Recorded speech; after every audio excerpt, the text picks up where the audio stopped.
Bueno, entonces con respecto a las definiciones que dan de educación, pues me parece que son pertinentes, tienen bastantes conceptos claros.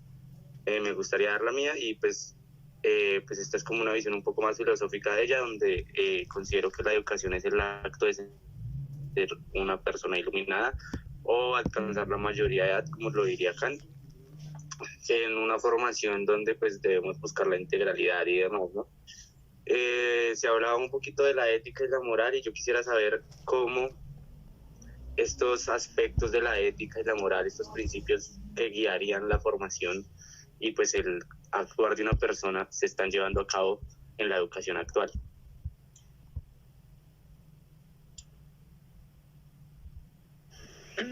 Pues como lo mencionaba antes, pues yo lo decía como que te daban un poco de esto en tu formación, pero digamos, en mi caso, la ética y moral me la daban desde un punto de vista religioso.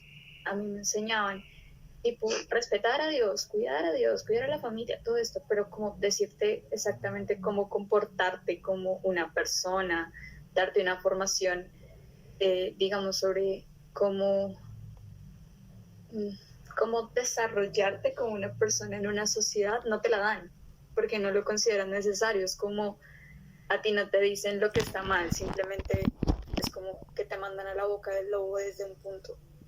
Entonces, realmente en la educación no hay un punto de vista de que te forme moralmente. ¿Alguien más quiere agregar algo? Sí, además que la educación pues generalmente está como el hecho de que nos implantan puros conceptos. Es muy pocas las veces en las que llevamos todos esos conceptos que aprendemos a nivel educativo a la práctica, ¿no? Y pues más que todo en esto que dice Pau, de que pues es solo cómo se, la perspectiva conceptual de toda esta parte ética, moral, etcétera, pero realmente nunca nos enseñaron qué significa eso al nivel de, no sé, profesional, a nivel personal, ¿sí? Entonces siento que esa es una de las dificultades que más podemos ver pues a nivel educativo. Generalmente es concepto, concepto y nunca lo aplicamos. Y digamos, pues esto de los principios morales y demás ha sido muy debatido, yo creo que durante casi toda la historia del ser humano. Y yo creo que iría muy de la mano con lo que sucede actualmente, que es, digamos, estas luchas de género.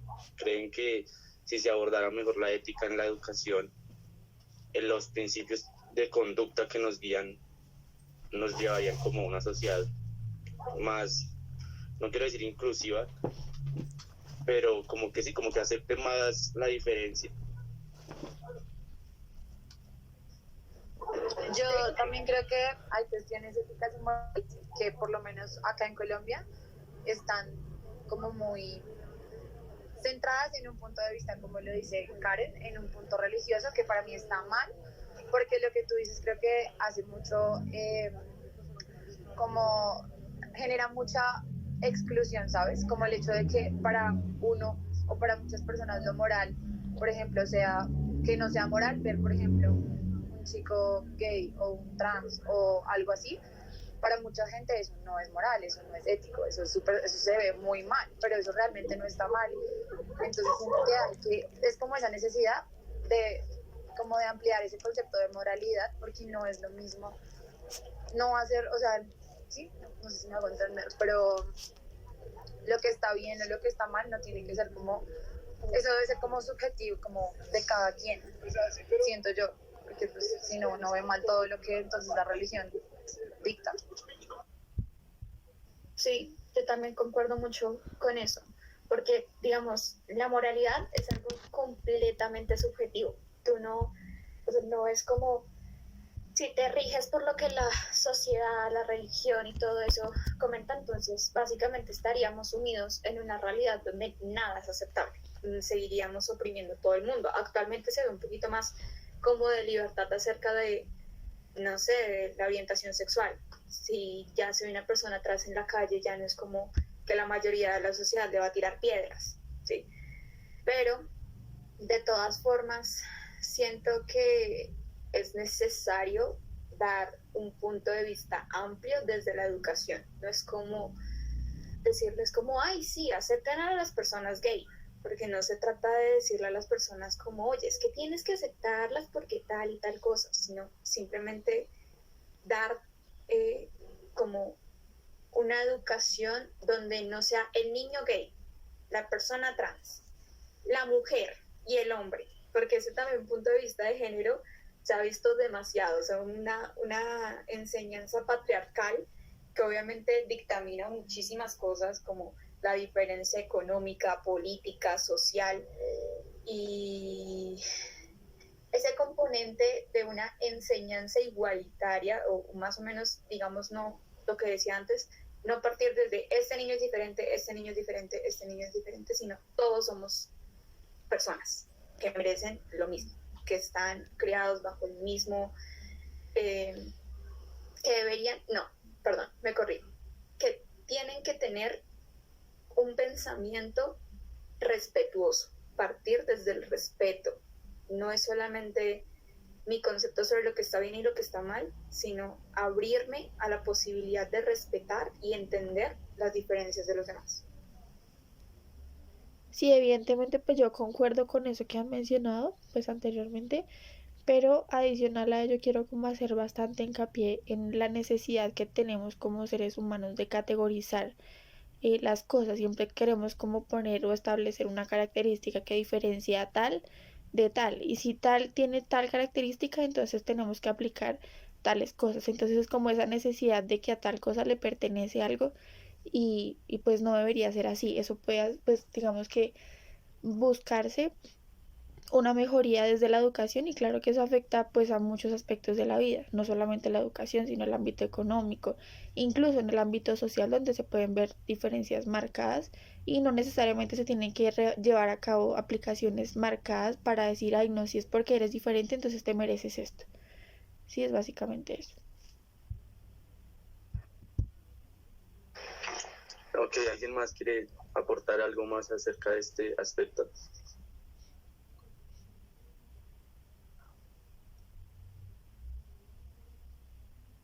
Pues yo concuerdo con todo anteriormente, porque literalmente este concepto de moralidad está completamente sesgado debido a todo lo que nos plantean como sociedad. Lo utilizan tipo para determinar lo que está bien y lo que está mal visto, pero sin tomar en cuenta como todos estos cambios y cosas que necesitan acoplarse a la sociedad como tal. Utilizan todo esto de la sexualidad como algo inmoral cuando en realidad deberían como acoplarse a esta nueva evolución, como que todo este concepto de moralidad, todo esto está muy lento, muy lento para todo lo que está evolucionando el ser humano ahora. Todas estas cuestiones de, ¿cómo era que lo llamamos? De aceptación, como que están muy sesgadas por ese concepto que utiliza de forma negativa para discriminar de esta forma. Ok. A mí me parece curioso que nombraban que, si fue Paula la que dijo que la moral era un concepto subjetivo, ¿sí? ¿Sí fue Paula? Sí. Sí.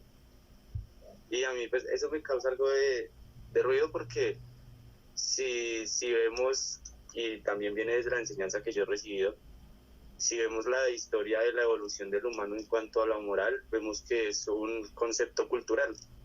Pues la moral se rige conforme hay una cultura y unas normas culturales. Y yo creo que lo que sí hace parte de la subjetividad del sujeto y de la persona como tal es el valor. Y yo sé que en algún momento me han escuchado decir esto de que se debe reevaluar el valor del valor, que lo decía Nietzsche y Zaratustra. Pero hablando un poquito de cómo se queda atrasado el proceso de un valor, y cómo estos procesos de no aceptación y de usar el término inclusión como una palabra simplemente para la politiquería o para los movimientos económicos, me gustaría saber cómo este retraso en muchos saberes que hay en Colombia promueven desigualdad. ¿Cómo lo ven ustedes desde, pues, obviamente su experiencia?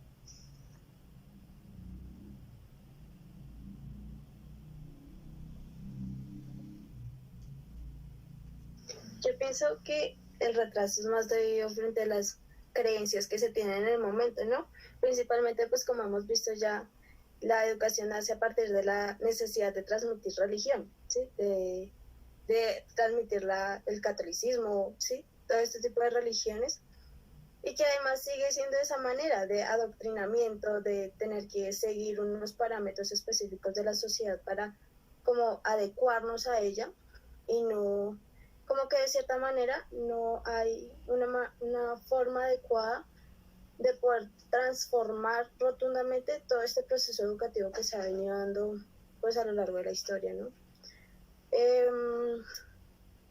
No sé, además pienso que todo el retraso también se debe a que hemos sido capaces como seres humanos de evolucionar a nivel tecnológico, porque todos estamos de acuerdo en que la tecnología es necesario evolucionarla, pero entonces todavía no se ha como llegado a un acuerdo entre sociedades, entre culturas, que es importante también que aceptemos la diversidad, que aceptemos que hay pensamientos totalmente diferentes a los que tenemos y que es necesario aceptarlos, ¿no? Que no es solo como que, bueno, si tú piensas de manera diferente que yo, pero eso me pone en conflicto y por tanto voy a estar en conflicto contigo. Que es también lo que ha dado como brechas en el progreso como de la igualdad, de que yo pienso diferente, entonces voy a hacer cosas diferentes a ti para superarte. Entonces, pues no, siento que es lo que más ha generado brechas. Además, el acceso a la educación también es un conflicto económico. ¿Sí? El que tiene más poder económico va a poder ingresar a instituciones educativas mejores, con mayores oportunidades, que te van a educar de forma más integral, entre comillas, que otras personas que necesariamente sí o sí vamos a ingresar a instituciones públicas. Entonces pienso que de esa manera pues contribuiría mucho a la desigualdad y a la poca evolución que hemos visto, digamos, a nivel educativo. Okay, Paula, ¿querías participar? Sí, porque yo siento que hay, digamos, Colombia está básicamente regida por un modelo que es conformista. Las personas en Colombia son conformistas, entonces lo que te dan es lo que aplicas para toda tu vida. Si te dan esto en la formación de colegio como religiosa o bueno, cosas así, muchas personas se quedan con eso. Pero también hay otras personas que por sí mismas, como lo mencionaba antes, buscan otra forma de adquirir conocimientos y eso rompe, digamos, el modelo donde te vas como formando. Pero también hay todo un componente político en el que pues al gobierno no le interesa que te formes. Entonces al no formarte, pues terminas creyendo lo que te dicen y va generando desigualdad incluso inconscientemente. Porque digamos a mí me pasaba que yo tenía amigos que me decían como, ay, es que yo no soy homofóbico, pero si veo a una persona gay, entonces me genera fastidio, tanto que llego a agredirlo. Estamos formados bajo también una realidad violenta.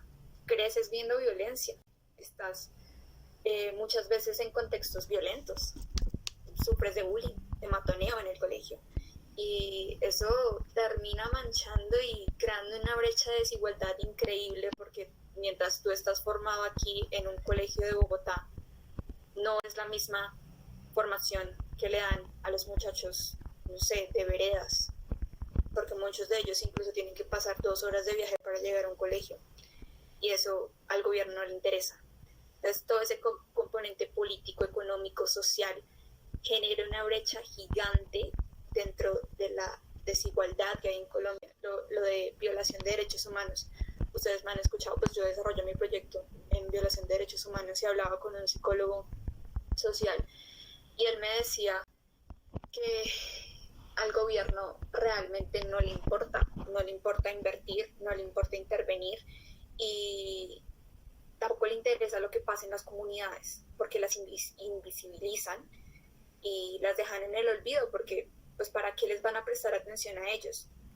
Entonces pues era básicamente eso, como darle el gran peso político que se merece y que es, básicamente de ahí surge un gran componente de desigualdad en Colombia. ¿Alguien más quiere opinar?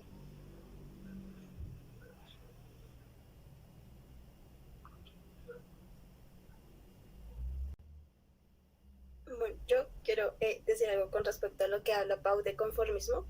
No siento que sea totalmente conformismo lo que pasa en nuestra sociedad colombiana, sino que tenemos tantas limitaciones a nivel de posibilidades, de oportunidades a nivel educativo y profesional, que realmente es pura selección natural. O sea, llegamos a un punto en el que realmente no conseguimos estudiar, no conseguimos un buen empleo, pero necesitamos sí o sí comer. Lo que le pasa a muchos jóvenes o a muchos compañeros que hemos tenido hasta nosotros mismos, ¿sí? Que intentaron de una u otra forma acceder a educación, intentaron de una u otra forma acceder a buenas oportunidades laborales, y al ver que pues el Estado no le permite acceder a este tipo de oportunidades, pues les toca empezar a buscar lo que puedan, o sea, en lo que les dé para comer, que es lo que esencialmente se basa nuestra sociedad, ¿no? En sobrevivir, porque realmente acá son muy poquitos los que viven bien. El resto nos encargamos de sobrevivir, de pasar día a día, de almorzar día a día, etc. Entonces, no siento que sea mucho conformismo, sino también esta limitación de oportunidades que pues también vienen desde el Estado, desde políticas públicas, desde el nivel educativo, etc. Yo quiero aclarar un punto ahí, y es que yo no lo decía, digamos, por lo que tú decías, tipo de trabajos y todo, supervivencia, sino yo lo decía un poco más por pensamiento, porque quiero que me corrijan, pero normalmente nuestras familias se quedan con el pensamiento de generaciones anteriores, porque es como la política, lo que a ti te dicen en política, entonces muchos se quedan en la derecha porque crecieron con familias que pues están inclinadas a la derecha, pero entonces eres, no sé, de izquierda o centralista, qué sé yo, lo que sea, y eso para ellos es la revelación, eso es, mejor dicho, ¿cómo se dice eso? Como, se me olvidó la palabra, pero eres considerado como la oveja negra de la familia por pensar diferente a ellos. ¿Y en qué se basa eso?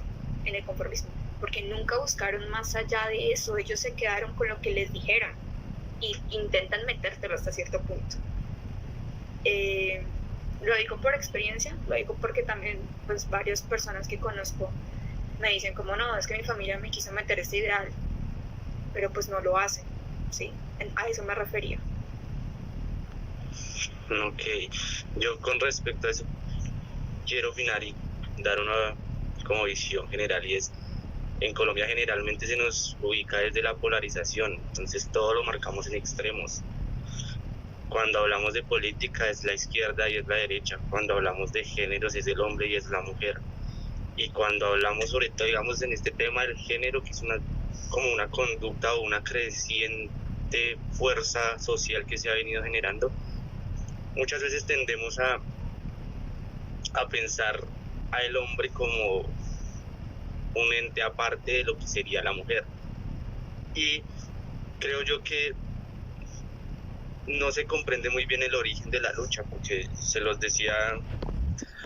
lo decía la profe ahora, y es, el feminismo habla del cuerpo feminizado, y el origen del cuerpo feminizado, investigándolo, viene desde un aspecto médico, y es hablar de tuberculosis cuando a un hombre se le considera feminizado porque perdía ciertas facultades.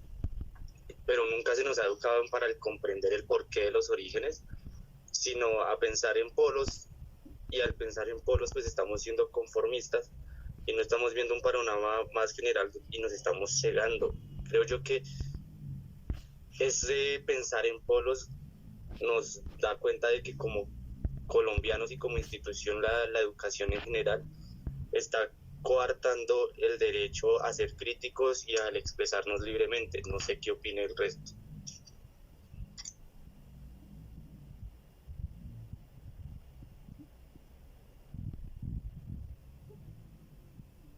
Pues digamos que también respecto a eso, y es que, bueno, respecto a lo de las brechas, siento que es necesario trabajar inicialmente desde casa, porque desde ahí es donde se arman todo este tipo de brechas a nivel social. Lo que decían de la política, o sea, uno crece en la casa, si es de derecha, pues uno tiene que ser de derecha, y si es de izquierda, pues uno es de izquierda, y así sucesivamente. Entonces siento que eso es pertinente, digamos que trabajarlo desde casa, y sobre todo también desde el lado de la educación en los colegios. Y por otro lado, también siento que un factor importante es esa dinámica de estar informados. Porque claro, digamos que yo en mi casa, digamos mi familia puede ser de derecha e inculcarme todo eso, pero también uno por parte, pues sí de uno, valga la redundancia, tiene que estar como informándose, así como también uno tener como cierto criterio, como adoptar ese criterio de, venga, miro si esto, si me siento identificada con esto, o si no, o sí, como estar informado, siento que es un factor importante que se tiene que promover para todo esto del factor de desigualdad.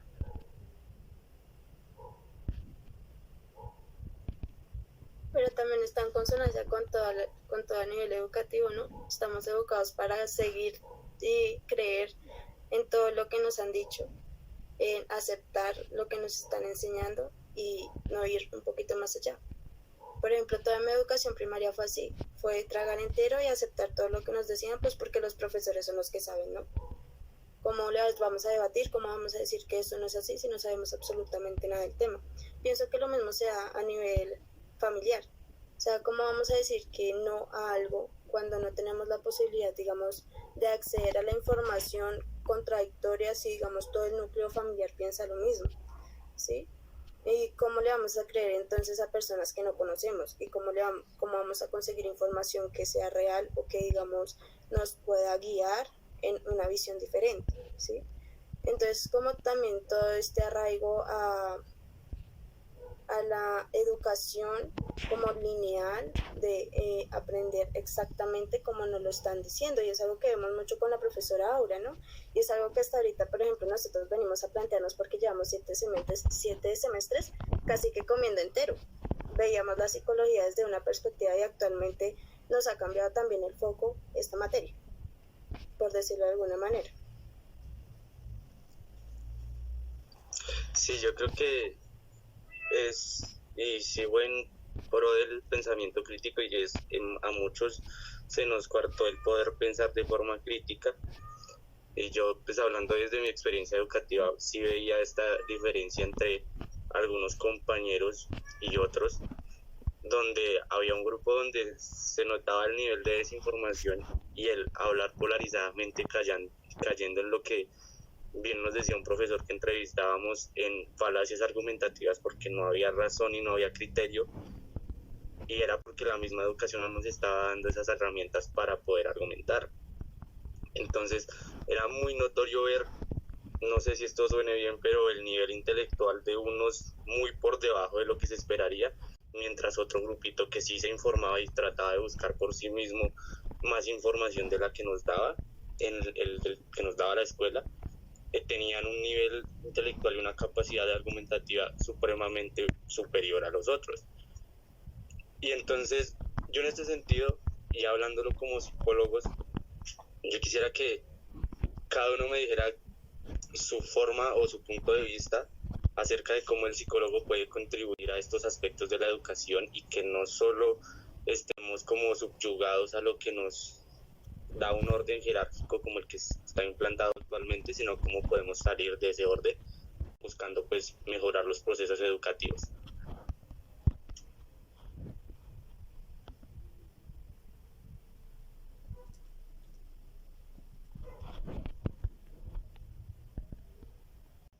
Voy a necesitar que me plantees la pregunta otra vez. Perdón, es que se me cortó. Vale. Estaba diciendo que pues viéramos esto como desde el punto de vista de psicólogos, que ya somos psicólogos prácticamente. Entonces, les decía que como psicólogos podemos ayudar pues al que el sistema educativo jerárquico que se establece como que no limite estos conocimientos, como que no dé esa linealidad de la que nos hablaba Sofía, sino que pues nosotros podamos hacer que los procesos educativos mejoren desde nuestra profesión.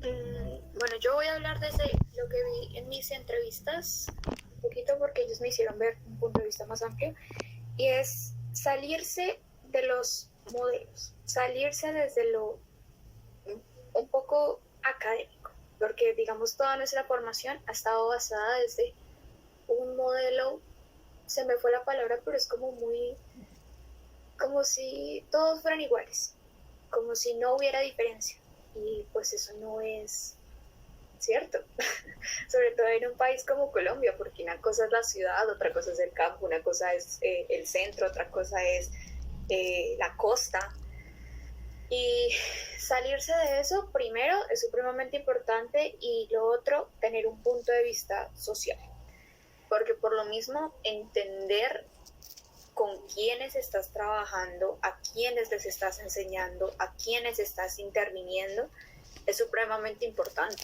porque no, de nuevo, no es lo mismo hacer una intervención a un niño que creció, no sé, en estrato 5, a un niño víctima del conflicto armado. No es lo mismo tratar a una mujer, no sé, díganme un problema. Vamos a hablar, digamos, violencia doméstica, que vive en Medellín, no sé, a una mujer que se desmovilizó de un grupo armado ilegal. Entonces, creo yo que entender la diferencia, entender el contexto, entender la realidad, estar informado sobre la realidad es supremamente importante para la educación. Sea o no sea que como psicólogos terminen siendo docentes, de una forma u otra terminas impactando en la vida de las otras personas y enseñando. Porque en una intervención, si haces psicoeducación, tienes que entender lo que estás diciendo. Y contemplando las particularidades de lo que de la persona a la que estás interviniendo. Creo yo que eso sería como importante. ¿Alguien más quiere aportar? Yo considero importante el considerar de pronto una estrategia, o bueno, dejemos de hablar de estrategias a este punto, a estas alturas de la carrera, pero así como la teoría lo plantea, y si es una estrategia de educación flexible, exactamente donde se plantean finalmente pues los intereses, no solamente pues digamos que lo que es el individuo en sí mismo, sino también lo que es y lo que lo conforman, que no solamente es lo que se ve, lo que él muestra, sino también sus intereses, sus necesidades y aquellas motivaciones que él promueve dentro de lo que pueden de pronto movilizar de la educación. Entonces es un aspecto a considerar que también deberían como darle suma importancia por las atribuciones o contribuciones que eso puede tener a su formación tanto personal como educativa. Ok. ¿Vas a decir algo, Sofía? Sí, también quería comentar que siento que uno de los papeles que, digamos, podría también ayudar mucho, como desde nuestro rol de psicólogos, es cómo llegar a la comprensión del papel de la individualidad dentro de la colectividad, ¿sí? Porque no es lo mismo ver a un individuo por sí solo, un mundo totalmente diferente en comparación a otro individuo, pero también es el rol que ejecuta ese individuo dentro de un conjunto de personas, ¿sí? Y es lo que nos ha hablado todo este semestre Aura, que el hecho no es que, digamos, a partir de las diferencias de un individuo lo dejemos aparte del colectivo que está, entre comillas, normalizado, que tiene estándares completamente, digamos, normales y que se esperan dentro de la sociedad. Pero tampoco es lo mismo, digamos, separar al conjunto, entre comillas, de normal, de esta persona que tiene diferencias individuales como muy específicas, ¿sí? El hecho es comprender cómo este individuo tiene que ejecutarse de manera, entre comillas, otra vez normal, porque pues la normalidad es demasiado subjetiva, pero cómo se desarrolla este individuo dentro de la colectividad y cómo esta colectividad va a acoger a este individuo aunque tenga diferencias específicas, ¿sí? Entonces siento que el hecho de comprender todo esto y de dar como lo que dijo Agis, no decir estrategias, pero algo similar, como para llegar a un análisis profundo de todas estas situaciones que nos pueden poner en situaciones colectivas o individuales difíciles y no sé, siento que era importante decir eso. Ok. Yo quisiera también saber, digamos, con respecto ahorita que estábamos hablando un poquito de la formación que recibimos como psicólogos, ¿qué aspectos hubieran o ahora que saben lo que debieron haber mejorado, qué mejorarían de esa formación que hemos recibido? Yo pienso que básicamente eso está dirigido como a, bueno, les comento, hace unos días me encontraba en una reunión con profesores donde tuve la oportunidad de conocer algunas de sus posturas Y allí se rescataba mucho el hecho de, o sea, que ellos reconocen la importancia de llevar a práctica todo lo teórico que se nos da, porque nos